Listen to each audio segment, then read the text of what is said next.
She cheated, faked a pregnancy, and tried to trap us both.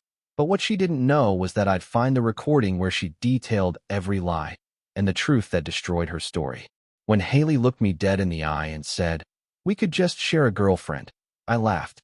Not because it was funny, because I thought she was joking.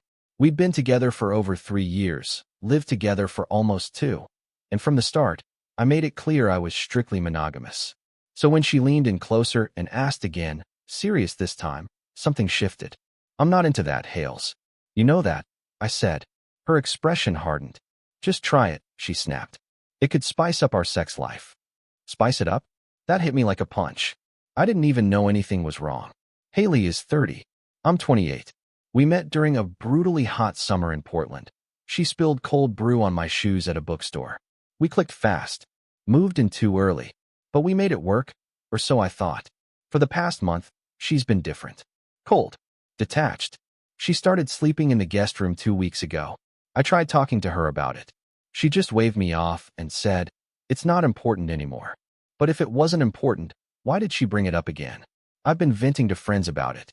Devin, my best friend since college, said something that stuck in my head like a splinter.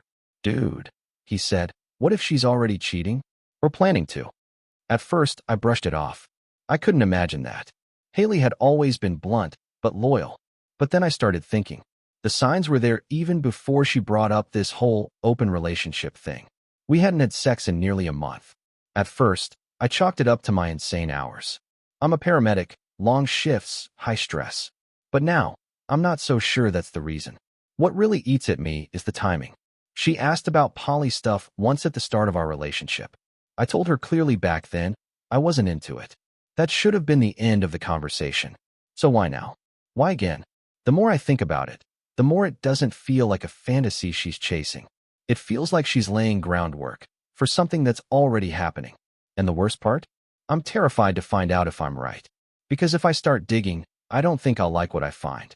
I couldn't sleep the night after everything came crashing down. I lay there in the dark, listening to the faint hum of the ceiling fan, the soft creaks of our apartment, and the distant sound of Haley snoring from the guest room like everything was perfectly fine. By the time the sun came up, I felt like I'd aged 10 years. That evening, I asked her to talk. No more passive-aggressive silence. No more weird tension. Just answers.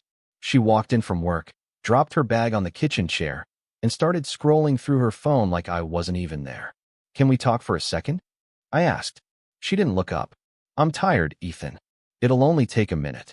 She finally looked at me, expression blank, eyes dull. "What's really going on, Haley?" I asked. "Why did you bring up the open relationship again?" She shrugged. "I told you already. I thought it might help our sex life." "No," I said. "That's not it. That's the excuse. The truth is something else." She scoffed. "Are you trying to pick a fight?" "I'm trying to get the truth," I replied. "Because it doesn't make sense. You brought this up when we first started dating.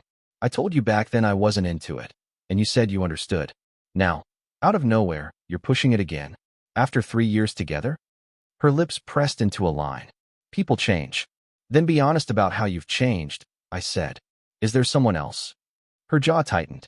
She looked at the floor, then back at me. "You're being paranoid." "No," I said, calmer than I expected. "I'm being honest. If there's someone else, I deserve to know." For a few seconds, she didn't say anything. Then, with a strange calm, she whispered, "You know what? Fine. Since you're pushing for honesty, I've been sleeping with Elijah." Everything stopped. Elijah, our mutual friend, the guy I played poker with, the guy who helped us assemble the goddamn IKEA couch, the guy I let crash on our sofa when he got evicted last fall. "I'm pregnant," she added, as if those 2 words were punctuation. My mouth opened, but nothing came out. My thoughts were a blur, scrambled, looping, nonsensical. The words repeated in my head like a chant. "She's pregnant. With Elijah's baby." My voice barely worked. "How long?" She exhaled through her nose. "Since December. When you went to Sacramento for your cousin's wedding. I was gone for 3 days." She folded her arms.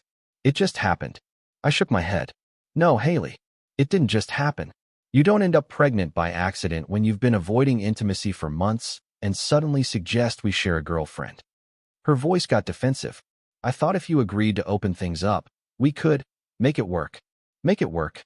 I said, "So you cheat on me, get pregnant, and then ask if I want to add a third person, like this is some indie movie plot?" She rolled her eyes. "Don't make it sound insane." "It is insane," I said. "You don't want a partner, you want permission. Retroactive permission. And if I'd said yes, you would have used that to justify all of this." That did it. Her face cracked. "You know what? I'm done justifying myself to someone who doesn't understand growth." She stormed into the guest room and slammed the door. I stood there for a long time, not moving, not breathing, just hearing those words echo in my head. That night, I packed a bag and drove to Devin's place. I didn't tell him much at first, just that I needed somewhere to crash. He didn't ask questions, just handed me a beer and pointed to the spare bed. Eventually, I told him, and he just sat there in stunned silence.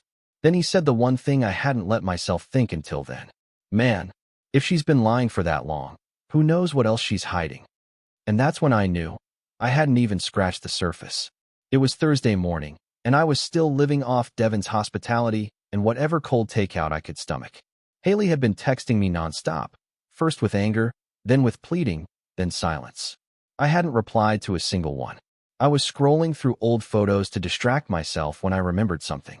Haley and I had synced our photo albums last year, her idea, so we could share moments effortlessly. I hadn't touched it in months, but curiosity got the better of me. I opened the shared folder. What I found made my stomach clench. There were dozens of pictures of Elijah. Some of them were just selfies, but others were harder to look at. Elijah in our living room. Elijah cooking shirtless in our kitchen. Elijah asleep in my bed, his head resting on the pillow I bought for Haley when she was having neck pain. But it was the dates that sent a chill through me. One photo was from October 27th. I had the flu that week, bedridden for 2 days, barely conscious. That night, Haley told me she was going to Walgreens for cold medicine. She came back hours later with NyQuil and orange juice. Now I knew where she really went. One picture showed Elijah wearing my navy blue hoodie, the one with a bleach stain on the sleeve. I hadn't seen it in months. I assumed I left it at the gym or at Devin's place. She gave it to him. My breath caught in my throat. It wasn't just a betrayal, it was routine, comfortable. They had a rhythm. They'd been living a parallel relationship under my nose. I backed out of the album and opened our cloud backup folder. And that's when I found it. A voice memo labeled December 14th, notes. I hesitated, then pressed play. At first, there was just rustling, background noise. Then their voices, faint but unmistakable. Haley, do you think he suspects anything? Elijah, not yet. But if he finds out, it's over. Haley, you said you deleted the messages. Elijah, I did. Relax. He's too busy saving lives to go through your phone. Haley laughing. God, I feel guilty sometimes. Elijah, you'll feel less guilty when he's out of the picture. He's too boring for you anyway. Haley, you think I don't know that? There was silence. Then a soft rustle, like kissing. I stopped the recording. The date of the memo? December 14th. The night I returned from my cousin's wedding in Sacramento. The same night, Haley greeted me at the door with a sleepy smile and said she'd stayed up waiting for me. She handed me a mug from a gift shop, claimed she wanted to feel close to me. We watched a movie together. I remember thinking, God, I'm lucky. And she had just come from his bed. That was the night I truly understood something brutal. Haley hadn't just cheated. She'd rehearsed it, scripted it, recorded it. I texted Devin. I need to get into the apartment. I'm ready. He replied almost instantly. Say the word. But there was something I hadn't told him. Not yet. When I was 23, I was in love with a girl named Maya. It was reckless and fast and intense. The kind of relationship that burns at both ends. It ended when she cheated. Brutally. I found out after months of her pretending everything was fine. Making me dinner, kissing my forehead, telling me she loved me. Then I found a message on her laptop. One she meant to delete. A plan she had to ease out of our relationship so she wouldn't feel guilty about breaking his heart too fast. I didn't eat solid food for 2 days. I slept on the floor because I couldn't bear to see our bed. Haley knew that story. Every piece of it. I told her during a vulnerable night early in our relationship, the kind of night where you lay it all bare. She told me, I would never do that to you. I'm not her. And I believed her. But now I saw the truth, and it was worse than betrayal. Haley didn't just repeat my worst nightmare. She studied it, copied it, improved the script. This wasn't just about cheating. It was about control. She used the deepest wound I had as her blueprint. I knew then, I couldn't just walk away from this. I had to confront it. And I had to make sure she could never do this to someone else again. I didn't break the lease. I broke back in. Technically, Devin came with me. We used the spare key Haley didn't know he still had from the time he watered our plants last summer. I wasn't even sure what I was looking for. Proof? Closure? Some shred of honesty to hold on to? The apartment smelled the same, but it didn't feel like home anymore. It felt hollow. Staged. Like a place she had already mentally moved out of. Most of her stuff was still there, but some things were missing. Her toothbrush, the mug she always used, half of her closet. She'd already started leaving before I told her to. In the bedroom, I found her old iPad tucked under the nightstand, still plugged in. It was locked, but Haley was never creative with passwords. I tried the 4-digit code she always used, 0514. Her birthday. It unlocked. I found what I expected, Pinterest boards, journal entries, some documents from work. But one folder caught my eye, Project Reset. Inside were 17 notes. The most recent one was titled, If He Finds Out. There was a voice memo embedded at the top. I hesitated, then pressed play. Her voice came through immediately. Quiet, breathy, like she was pacing while recording. Okay, if he finds out, really finds out, don't deny it. That'll just make it worse. Be emotional. Cry. Use December. Remind him how distant he was before Sacramento. Say you felt unloved. Say it only happened once. If he doesn't believe it, flip it. Say he pushed you away. Mention the night shifts. The stress. Say you were lonely all the time. Make him feel like the relationship was already dying. And if none of that works, go nuclear. Bring up Maya. Tell him, maybe this hurts so much because you never healed from her. Make it seem like he's projecting. Like he's broken and making you the villain. Cry. Leave. But make sure he's the one apologizing when you walk out. The recording ended. I stood there frozen. The way she spoke, it wasn't regret. It was strategy. She hadn't just lied. She had mapped out how to manipulate me step by step, rehearsed every move, weaponized my past trauma for maximum damage. Devin had walked into the room partway through. He didn't say anything until it was over. Is that recent? He asked quietly. I nodded, still stunned. She planned all of this. He didn't answer. He just walked into the kitchen. I followed. On the counter was a white envelope with my name on it, in her handwriting. I opened it. Ethan, I know you're hurt. I'm sorry. I never meant to cause you pain, but I couldn't keep pretending. You're a good man, and you deserve someone who shares your idea of love. I hope one day you'll understand. I was just trying to find myself. Haley. I laughed. I actually laughed out loud. She plotted psychological warfare like it was a chess game, and she ended it with a breakup letter that read like a coffee shop apology. I sat down, pulled out my phone, and hit record.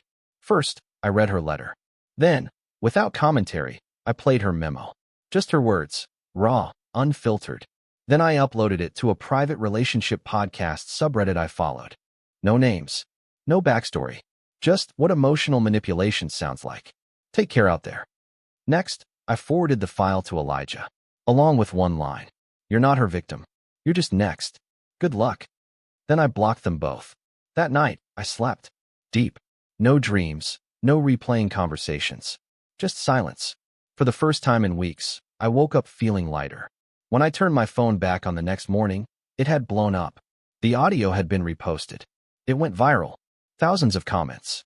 Dozens of personal messages. People shared their own stories. Some said the voice memo sounded eerily familiar. I didn't respond to any of them, because I didn't need a crowd to validate what I already knew. I wasn't crazy. I wasn't broken. I'd just been chosen by the wrong person. And now? Now I was finally choosing myself. 2 weeks had passed since I cut her out of my life.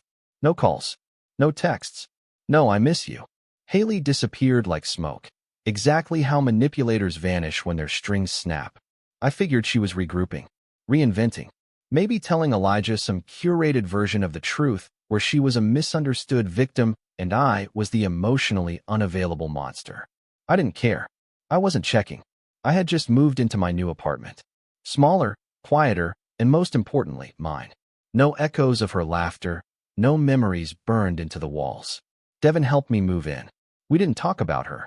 He just handed me a cold beer and clinked the neck of his bottle against mine like we'd survived a war. That night, lying on a mattress on the floor, I let myself imagine something that felt impossible just weeks earlier. Peace. And then the email arrived. Subject: important, you should know. It was from Elijah. Just seeing his name in my inbox made my chest tighten. I hovered for a second, then clicked. Ethan, I don't know what she told you after everything, but I thought you should know. Haley told me she isn't pregnant. She said she lied. She said she told you that to hurt you, and told me that to keep me around. I don't even know what's real anymore. I'm sorry for everything. Elijah. I stared at the screen, not blinking. Not pregnant. She wasn't pregnant. She had lied to both of us. Weaponized the idea of a child to manipulate him into staying, and me into spiraling. My hands didn't shake. I didn't cry. What I felt was worse than rage. It was detachment. A clean, merciless clarity. She had used my trauma like a blueprint. She'd studied my fears, my past pain, and recreated them with surgical precision. Then, when that wasn't enough to break me, she manufactured a pregnancy to push both me and Elijah into corners. She didn't just lie, she designed her lies. And now even that had fallen apart. I didn't reply to Elijah. There was nothing to say. We were both pawns in the same game. His punishment was still ongoing. Mine was over. But I remembered something. That recording I found on her iPad. The voice memo titled, "If He Finds Out." The one where she detailed her plan to manipulate me, stage an emotional breakdown, and use my ex's betrayal as ammunition against me. I still had it. So I sat down, reopened the file, played it one more time. Then I wrote her a letter. Haley, you lied about the pregnancy. That's not shocking.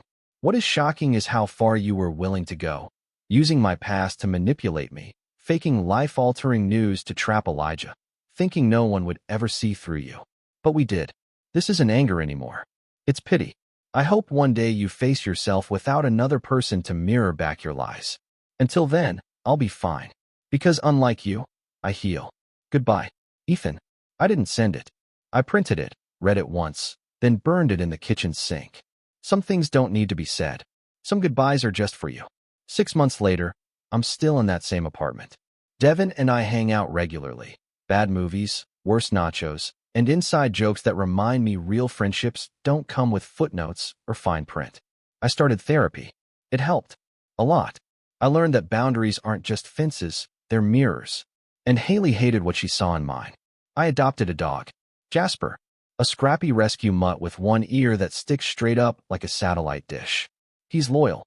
Protective. He snores like a diesel engine and insists on sleeping across my legs every night. I haven't started dating again. Not yet. But I smile more. I wake up rested.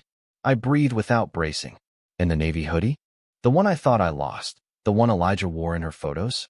I found it stuffed in a donation bag Haley left behind. I washed it 3 times, dried it in the sun. It's mine again now. Faded. But whole. Just like me. And Haley? I don't know where she is. I don't care. She's no longer a chapter in my life. She's a footnote in a story I've already outgrown.